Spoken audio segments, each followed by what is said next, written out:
بسم اللہ الرحمن الرحیم۔ السلام علیکم۔ صابر علی حاضر ہے تھنک ٹی وی میں پروگرام صاحب بات کے ساتھ۔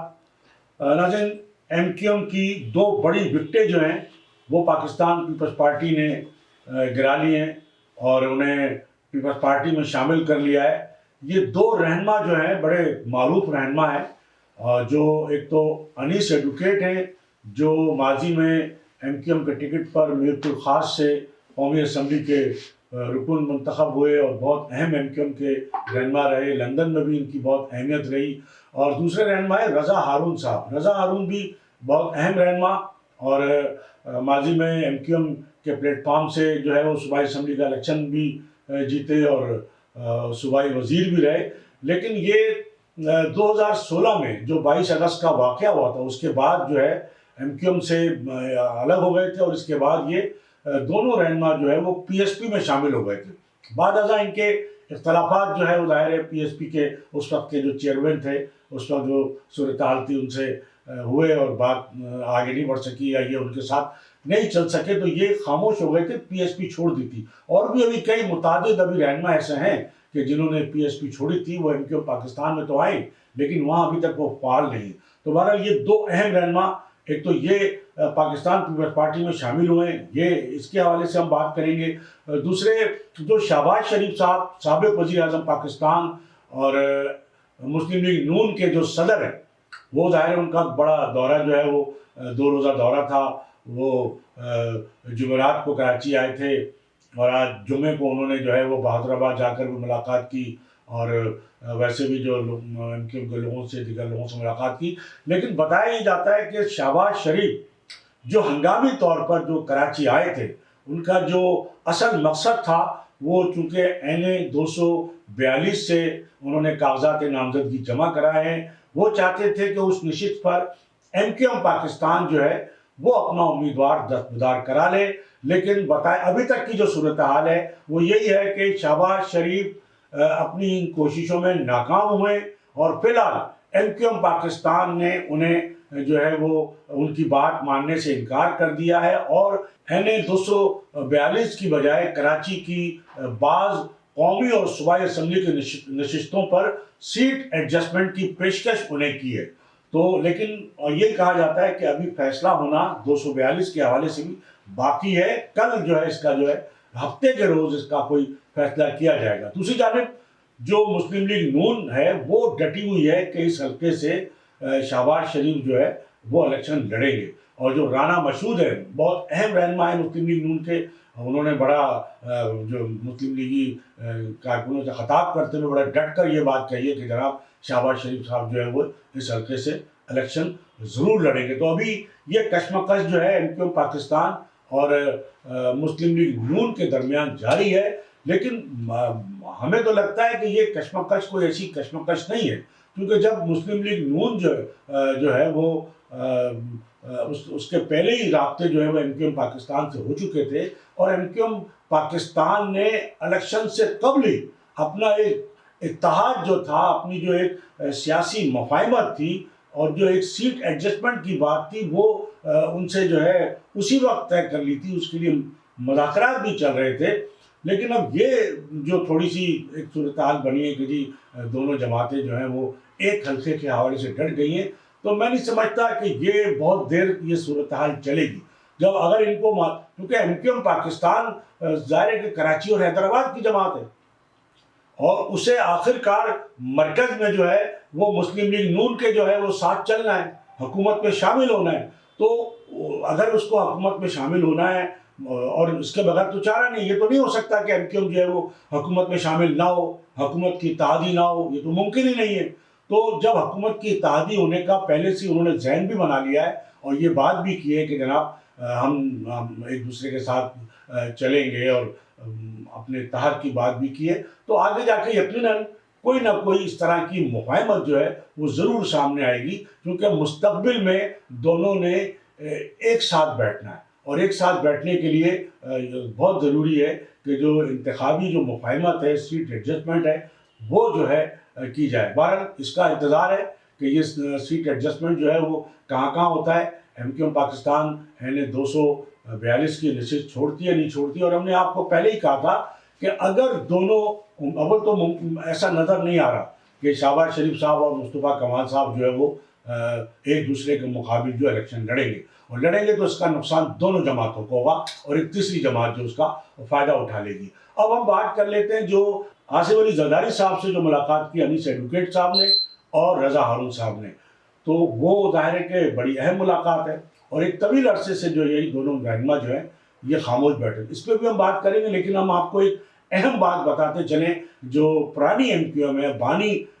متحدہ کے جو قائد ہیں، انہوں نے ایک اپیل جو ہے وہ آرمی چیف سے کی ہے، بڑی درمندانہ اپیل کی ہے، بڑی لمبی چوڑی، اس میں بہت ساری باتیں کی ہیں، ان ساری باتوں سے ظاہر کے اتفاق نہیں کیا جا سکتا، لیکن ایک نقطہ جو ہے ان کا وہ بڑا اہم ہے، جو اپیل کی ہے انہوں نے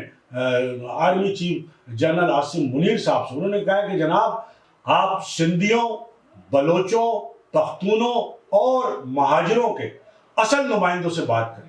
یہ بڑی اہم بات انہوں نے کی ہے کہ آرمی چیف صاحب سے درد مندانہ اپیل کرتے ہوئے کہا ہے کہ آپ سندھیوں، مہاجروں، پختونوں، بلوچوں کے اصل نمائندوں سے بات کریں، انہیں گلے لگائیں تاکہ یہ جو نفرتیں ہیں یہ ختم ہو۔ تو یہ بہت بڑی بات ہے، اور ظاہر ہے کہ ہونا تو یہی چاہیے۔ بلوچستان کا بڑا اہم مسئلہ چل رہا ہے، مارچ ہو رہا ہے، اور جو وہاں کی صورتحال ہے وہ آپ کے سامنے، جس طرح محرومیاں ہیں، اسی طرح پختونوں میں بھی محرومیاں ہیں، بلوچوں میں بھی محرومیاں ہیں، اور جو اندرون سندھ کا جو سندھی ہے اس کی بھی محرومیاں ہیں، وہ کہ پیپلز پارٹی نے وہ ساری محرومیوں کو جو وہ چھپا رکھا ہے، اور وہ ان کو آگے نہیں آنے دیتے، اور وہ ظاہر ہے کہ اپنے الیکشن جیت کے اقتدار میں آ کے جو ہے وہ اپنے تو سارے مفادات حاصل کرتے ہیں، جو اصل مظلوم سندھی ہے اس کو وہ حقوق نہیں ملتے جو ملنے چاہیے۔ تو اسی طرح مہاجروں کی صورتحال بھی ہے، مہاجروں کے جو ظاہر ہے کہ اصل نمائندے جو تھے وہ پرانی ایم کیو ایم جو مینڈیٹ حاصل کرتی رہی ہے، اور یہ ثابت کرتی رہی ہے کہ وہ اردو بولنے والوں کی جو ہے وہ اکثریتی جماعت ہے، یہ ثابت کرتی رہی ہے، مختلف حکومتوں میں شامل رہی ہے، اور ایک 25-30 سال کا عرصہ مقصد رہا ہے کہ جس میں انہوں نے اردو بولنے والوں کا، مہاجروں کا اکثریتی مینڈیٹ جو ہے وہ حاصل کیا ہے، سندھ کی دوسری بڑی جماعت رہی ہے۔ تو یہ ایک ان کی اپیل ہے، اور یہ بالکل جو اصل نمائندے ہیں، چاہے وہ پختونوں کے ہوں، سندھیوں کے ہوں، بلوچوں کے ہوں، مہاجروں کے ہوں، انہیں اس طرح مائنس نہیں کرنا چاہیے، نظر انداز نہیں کرنا چاہیے، اور ان کو گلے لگانا چاہیے۔ تو گلے لگانے والی بات جو ہے وہ بڑی ظاہر ہے کہ اہم بات ہے۔ تو یہ ایک تو یہ بات ہو گئی۔ دوسرے ہم بات کر رہے تھے آصف علی زرداری صاحب سے جو ملاقات کی ہے، تو دیکھیں یہ جو ملاقات ہوئی ہے انیس ایڈوکیٹ اور رضا ہارون، وہ ایک طویل عرصے سے خاموش دائرے بیٹھے تھے، سیاست میں ان کا کوئی عمل دخل نہیں تھا، بلکہ کچھ عرصہ قبل جب نواز شریف صاحب لندن میں تھے تو یہ خبر آئی تھی کہ رضا ہارون صاحب کے جو ہے وہ رابطے ہوئے مسلم لیگ نون کے رہنماؤں سے، بلکہ خواجہ سعد رفیق جو مسلم لیگ نون کے ایک اہم رہنما ہیں، ان سے ان کا رابطہ بھی ہوا تھا، بات چیت بھی ہوئی تھی، اور یہ بات سامنے آئی تھی کہ رضا ہارون صاحب میاں نواز شریف سے باقاعدہ ایک ملاقات کریں گے، اس کے بعد ممکن ہے کہ وہ مسلم لیگ نون میں شامل ہوں گے، لیکن وہ ملاقات کے بعد، لیکن وہ ان کی ملاقات نواز شریف صاحب سے نہیں ہوئی۔ تو اب ظاہر ہے کہ ان کے پاس کوئی اور آپشن تو نہیں تھا، وہ دوبارہ ایم کیو ایم میں نہیں جا سکتے تھے، کیونکہ وہ تو ایم کیو ایم چھوڑ کر آ گئے تھے، پی ایس پی میں گئے تھے، پی ایس پی خود ایم کیو ایم میں ضم ہو گئی، تو وہ دوبارہ کیسے ایم کیو ایم میں جا سکتے تھے؟ تو انہوں نے یہ ہے کہ اگر مسلم لیگ نون نے یا تو انہیں قبول نہیں کیا یا ان کے معاملات نہیں بنے، تو ظاہر دوسری بڑی جماعت جو ہے پاکستان پیپلز پارٹی ہے۔ لیکن انیس ایڈوکیٹ صاحب اور رضا ہارون صاحب کی جو پیپلز پارٹی میں شمولیت ہے، اس کا پیپلز پارٹی کو کوئی بڑا فائدہ ہوتا نظر نہیں آتا، اس لیے کہ نہ تو انیس ایڈوکیٹ کا کوئی ووٹ بینک ہے، اپنا ذاتی ووٹ بینک، کوئی ذاتی ووٹ بینک نہیں ہے، رضا ہارون صاحب کا بھی اپنا کوئی ذاتی ووٹ بینک نہیں ہے۔ یہی وجہ ہے کہ انہوں نے جو شمولیت کی ہے، ملاقات کی ہے، وہ کاغذات نامزدگی کا جو جمع کرانے کا جو عمل تھا وہ جب مکمل ہو گیا اس کے بعد ملاقات کی ہے۔ اب وہ ظاہر ہے کسی سیٹ سے وہ الیکشن تو نہیں لڑ سکتے، تو یہ انہوں نے جو ایک اپنے آپ کو ایک سیاسی چھتری حاصل کرنے کے لیے وہ پیپلز پارٹی کی چھتری تلے وہ آ گئے، تاکہ وہ بالکل وہ نہ رہے کہ جی ان کا کوئی جسے کہنا چاہیے کہ کوئی بے یار و مددگار یا بالکل سیاست سے کنارہ کش۔ ایک سیاسی لوگوں کا ظاہر سیاست میں سرگرم ہونا ضروری ہوتا ہے، اب وہ سرگرم کیسے رہتے؟ تو انہوں نے پیپلز پارٹی کی چھتری تلے جو ہے وہ آ گئے، آصف زرداری صاحب سے ملاقات کر کے اب جو الیکشن ہو رہے ہیں اس میں تو ان کا کوئی حصہ نہیں ہوگا، اسی لیے ظاہر ہے کہ نہ تو ان کا کوئی ٹکٹ ہے، نہ انہوں نے کوئی کاغذات جمع کرائیں۔ ہاں جب حکومت بنے گی، حکومت سازی ہوگی، یہ طے ہے کہ پیپلز پارٹی جو ہے وہ سندھ میں ایک بھاری اکثریت ہمیشہ کی طرح حاصل کرے گی، اور اس کو جو ہے وہ مکمل طور پر شکست دینا جو ہے وہ بہت مشکل ہے۔ تو سندھ حکومت بنے گی تو اس میں ظاہر ہے کہ انیس ایڈوکیٹ اور رضا ہارون صاحب اور بھی کئی ہمارے مطلب جو ایم کیو ایم سے جو ہمارے کچھ دوست ہیں وہ شامل ہو چکے ہیں پیپلز پارٹی میں۔ ابھی حال ہی میں ہوئے تھے جو سابق ایم این اے خواجہ سہیل منصور صاحب، وہ بتایا جاتا ہے کہ انہوں نے کاغذات نامزدگی جمع بھی کرائے ڈسٹرکٹ سینٹر سے، اور انہیں ٹکٹ جاری کر دیا جائے گا۔ انہوں نے باقاعدہ وہاں پر ایک پیپل سیکریٹریٹ بنایا ہے، خواجہ سہیل منصور صاحب نے ڈسٹرکٹ سینٹر میں بہت زبردست پیپل سیکریٹریٹ بنایا ہے، اور وہ بڑے بھرپور انداز میں جو ہے وہ اپنی کمپین شروع کریں گے ابھی جب ان کے ٹکٹ کا اعلان ہو جائے گا۔ اس سے پہلے ایک سکر کے ایک ایم پی اے تھے، بڑے سب سے پہلے جو ایم پی اے ہوئے تھے ایم کیو ایم کے پہلے دور میں، سلیم بندھانی، وہ بھی کافی عرصہ پہلے جو ہے وہ پیپلز پارٹی میں شمولیت اختیار کر چکے۔ تو یہ پیپلز پارٹی میں شامل ضرور ہوئے، لیکن اب دیکھنا یہ ہے کہ اب خواجہ سہیل منصور صاحب کا بھی معاملہ یہ ہے کہ پیپلز پارٹی کا تو ووٹ بینک نہیں ہے کراچی میں، خواجہ سہیل منصور کا اپنا ذاتی ووٹ بینک تو نہیں ہے، وہ تو ظاہر ایم کیو ایم کے ٹکٹ میں منتخب ہو، لیکن ان کی ایک ذاتی پی آر ہے، ان کا ایک علاقہ ہے، وہ ان کا ایک آبائی علاقہ ہے جہاں وہ پلے بڑے، انہوں نے وہاں پر وہ رہے اس علاقے میں جہاں سے وہ الیکشن لڑ رہے ہیں، تو وہ ذاتی تعلقات کی بنیاد پہ ظاہر ہے کہ انہوں نے سب سے رابطے رکھے ہوئے تھے پہلے بھی، یا مزید اپنے رابطوں کو بحال کریں گے۔ تو اس کا نقصان ایم کیو ایم پاکستان کو ضرور ہوگا کہ ایم کیو ایم پاکستان کے دو اہم رہنما جو ہیں انیس ایڈوکیٹ اور رضا ہارون کی جو پیپلز پارٹی میں شمولیت ہے، اس کا پیپلز پارٹی کو کوئی خاص فائدہ ہوتا نظر نہیں آتا ووٹ بینک کے حوالے سے، لیکن جو ایم کیو ایم پاکستان ہے اس کو ضرور نقصان ہو سکتا ہے، کیونکہ یہ دونوں رہنما جو ہے وہ پرانی ایم کیو ایم کے اہم رہنما تھے، اس کے بعد پی ایس پی میں شامل ہو گئے تھے، پھر پی ایس پی ظاہر ہے کہ ضم ہو گئی ایم کیو ایم میں، تو یہ کہلائیں گے اردو بولنے والے مہاجر جو ہیں وہ ایم کیو ایم کے رہنما کہلائیں گے، تو ظاہر ہے کہ اس کا اگر کوئی ڈینٹ لگے گا یا فرق پڑے گا تو وہ ایم کیو ایم پاکستان کو لگے گا، اس لیے کہ M Q M Pakistan ground پر ہے، الیکشن لڑ رہی ہے، اس لیے تو ایک تو یہ ایک صورتحال تھی جو ہم آپ کو یہاں آپ کے علم میں لانا چاہتے تھے۔ دوسری جانب ہم آپ کو ایک اہم بات یہ بھی بتاتے چلیں کہ جو پی ایس پی تھی، جو 2018 کے الیکشن میں حصہ لیا تھا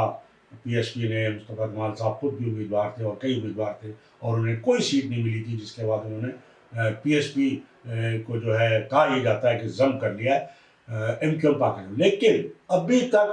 پی ایس پی کی جو رجسٹریشن ہے بحیثیت ایک سیاسی پارٹی وہ الیکشن کمیشن آف پاکستان میں موجود ہے، ان کا جو انتخابی نشان ہے ڈولفن کا وہ بھی ابھی تک الیکشن کمیشن آف پاکستان میں موجود ہے۔ اس سے یہ لگتا ہے کہ پی ایس پی کو جو ابھی تک اس کی رجسٹریشن انہوں نے منسوخ نہیں کرائی، انتخابی نشان جو ہے منسوخ نہیں کرایا، اس کو جو کا تو رکھا ہے، تو ایسا معلوم ہوتا ہے کہ شاید یہ بھی ذہن میں ہو کہ بھئی اگر 2018 کے الیکشن کی طرح اگر 2024 8 فروری کے الیکشن میں بھی انہیں اس طرح کی کامیابی نہ ملی کہ جس طرح کی وہ چاہتے ہیں، تو ان کی اپنی ایک پارٹی موجود ہے، اس کا رجسٹریشن موجود ہے جو انہوں نے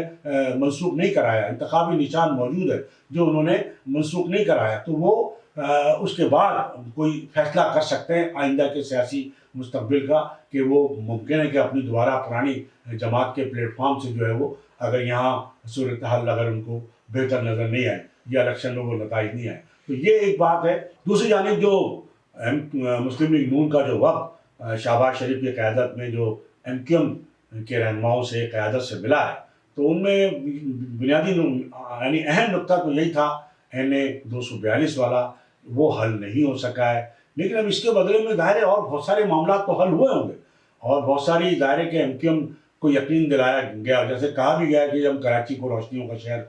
کراچی کی ترقی اور کراچی میں بہت سارے وعدے وعید جو ہے وہ نئے بڑے خوشنما وعدے جو ہے ایک بار پھر کیے گئے ہیں کہ اب مسلم لیگ کو آپ ووٹ دیتے ہیں، مسلم لیگ نون آ گئی تو کراچی کو کی نیا جو ہے وہ پار کرا دے گی اور بہت سارے مسائل، اور لیکن 3 مرتبہ 4 مرتبہ آپ حکومت میں رہے ہیں، آپ نے ظاہر ہے کہ کوئی خاص مقصد ہے کہ کوئی ایسا کام نہیں کیا، اور ہوتا ہی ہے کہ جب مرکزی حکومت بنتی ہے، فیڈرل گورنمنٹ بنتی ہے، تو وہ فیڈرل کی ہوتی ہے اور پنجاب کی حد تک ہوتی ہے، کراچی تو ان کا پورے ٹینور میں جو وہ یعنی مشکل سے کوئی ایک آدھ جو ہے مختصر دورہ ہوتا ہے، یہاں تک کہ وہ ایک رات بھی کراچی میں قیام نہیں کرتا پرائم منسٹر. اور یہ کوئی یعنی کوئی نئی بات نہیں ہے. نواز شریف صاحب وزیر اعظم تھے تو ان کا بھی یہی ان کا رویہ تھا کہ وہ بالکل کوئی ایک مشکل سے پورے ٹینور میں جو ایک آدھ مرتبہ کراچی آئے اور 2 گھنٹے کے لیے اور اجلاس کیا اور چلے گئے. تو کراچی سے کبھی جو حکمراں ہیں ان کو پنجاب کے خاص طور پر مسلم لیگ نون کے ان کو کوئی اتنی دلچسپی نہیں رہی ہے. وہ ووٹ ضرور، پھر ان کو شکایت بھی ہے کہ جی کراچی کے لوگ ووٹ نہیں دیتے. بھائی آپ کراچی کے لوگوں کے لیے کچھ کرتے ہی نہیں ہیں. آپ کے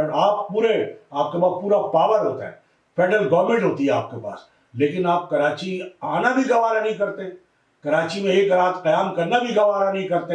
اور جو سندھ حکومت ہوتی ہے وہ پیپلز پارٹی کی ہوتی ہے، وہ جو چاہے کرتی ہے، منمانی اپنی کرتی ہے، نہ نوکریاں دیتی ہے کراچی کے لوگوں کو، نہ ان کو بجلی فیڈرل گورنمنٹ کا محکمہ ہے، نہ ان کو جو پانی ظاہر ہے کہ وہ واٹر بورڈ جو ہے وہ حکومت سندھ کے ماتحت ہے تو پانی نہیں ملتا. آج بھی شہباز شریف صاحب نے کہا ہے کہ جناب ہم پانی کا مسئلہ حل کر دیں. پانی کا مسئلہ کیسے حل کریں گے؟ جو ایک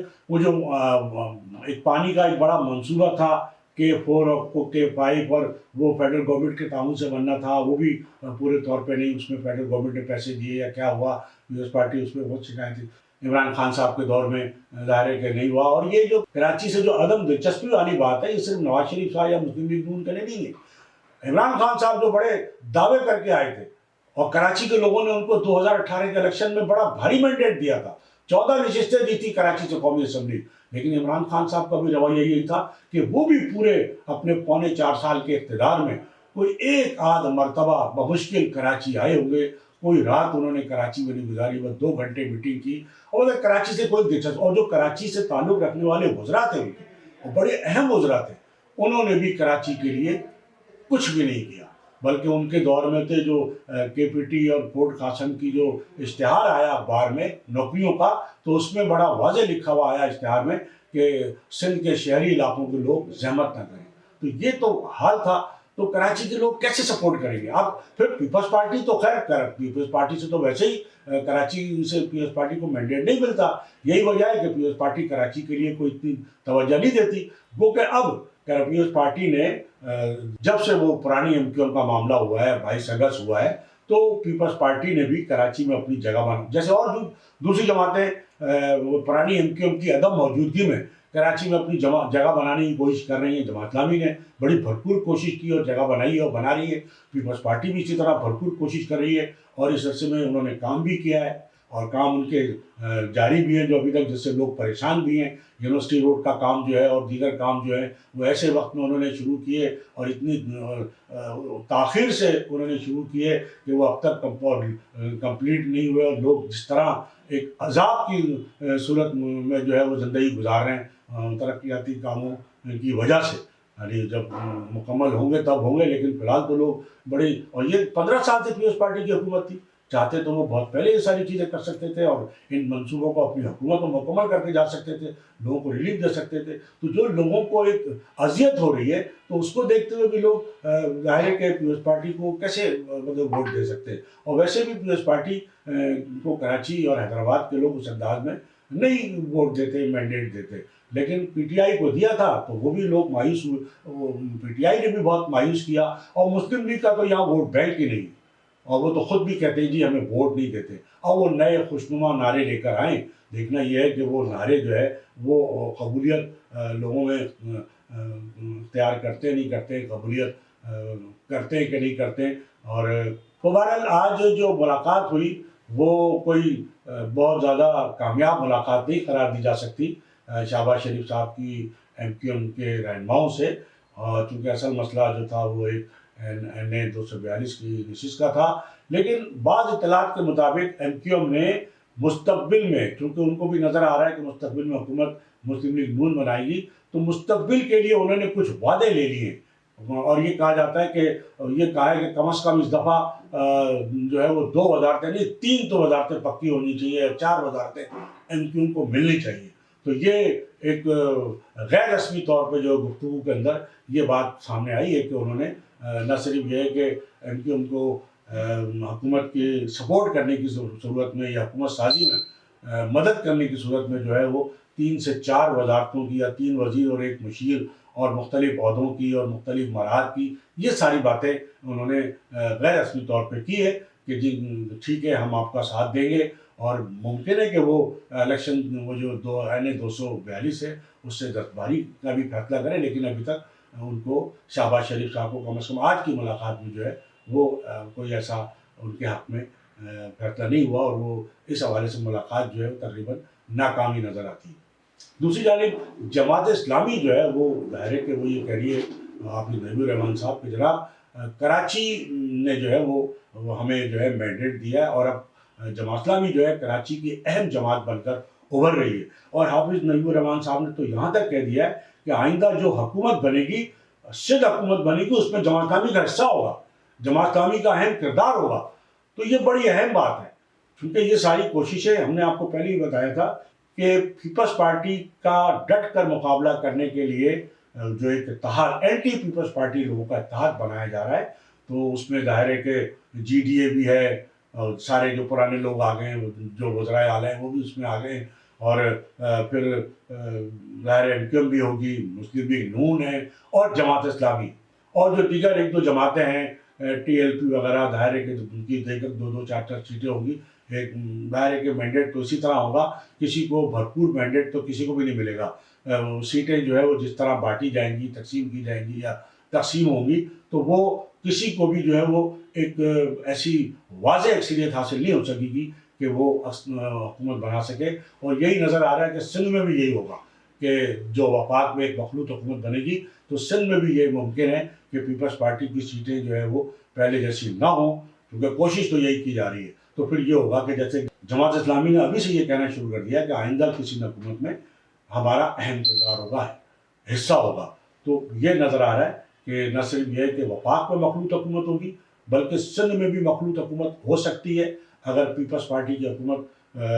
کلی طور پہ نہ بنی، تو پھر یہ جو سارے گروپ ہیں یہ ملا کے پیپلز پارٹی کے مقابلے کو حکومت بنا سکتے ہیں، ورنہ دوسری صورت میں یہ بھی ہو سکتا ہے کہ چونکہ ان کی مفاہمت تو ہے مسلم لیگ نون کی، پیپلز پارٹی کی اور ایم کیو ایم پاکستان کی آپس میں، کیونکہ ابھی پی ڈی ایم کے پلیٹ فارم سے یہ ایک پلیٹ فارم پہ موجود تھے، ایک حکومت میں موجود تھے، تو یہ بھی ہو سکتا ہے کہ مسلم لیگ نون جو ہے وہ پیپلز پارٹی کے ساتھ مل کر جو ہے وہ مخلوط حکومت بنائے، اور سندھ میں پھر یہ ہے کہ ایم کیو ایم کو بھی حصہ ملے اور وفاق میں بھی حصہ ملے، تو یہ ایک آئندہ کا سیاسی منظرنامہ ہے، لیکن اصل صورتحال جو ہے وہ آئندہ کچھ دنوں میں مزید واضح ہو جائے گی۔ تو ناظرین یہ ہماری آج کی گفتگو، اس سے پہلے کہ میں آپ سے اجازت لوں، میری آپ سے یہی گزارش ہوگی کہ آپ think TV HD channel کو سبسکرائب کر لیں، اپنے دوستوں میں شیئر کریں اور لائک کریں۔ اس کے ساتھ ہی آج کی اس نشست سے صابر علی کو اجازت، اللہ حافظ۔ Channel think TV HD کو سبسکرائب ضرور کر لیں اور بیل آئیکن کا بٹن دبائیں تاکہ ہماری نئی آنے والی ویڈیوز پر وقت آپ تک پہنچ سکیں۔ شکریہ۔